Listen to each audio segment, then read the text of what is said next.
तर आपण आलेलो आहे आपल्या पोल्ट्रीमध्ये मित्रांनो. तुम्हाला जे सांगितलंय आपल्याला यावर्षी नियोजन आहे आपल्या 70 कोंबड्यापासून आपल्याला 500 कोंबड्या बनवायचे आहे. तर त्याचं नियोजन दाखवतो तुम्हाला कशा पद्धतीने. चला आता इकडे कोंबड्यांना अंडे देण्यासाठी आणि इकडे काही कोंबड्या आहे आता या बादलीमध्ये जे बसलेले आहे कोंबड्या नाही का, काही थोडी कोंबड्या याच्यात किंवा काही अंडे द्यायला आहे आणि त्यांच्यासाठी असं नियोजन चालू आहे. पाहतो आता सकाळी बाहेर सोडलेले आणि काही कोंबडे बघा एवढं इकडे अशा मस्त शेतामध्ये चरायला सोडले आणि आपली जी प्रोसेस होती म्हणजे आपलं जे काम होतं ना ते चालू ठेवलेलं आहे आपण आता.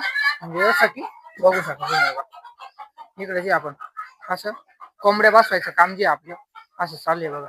बघू शकता तुम्ही इकडे आता प्रत्येक कोंबडी खाली अंडे ठेवलेले आपण, ज्याच्यामुळं नाही का यांच्यातून आता पिल्ला येईल बाहेर एक 20 दिवसांनी.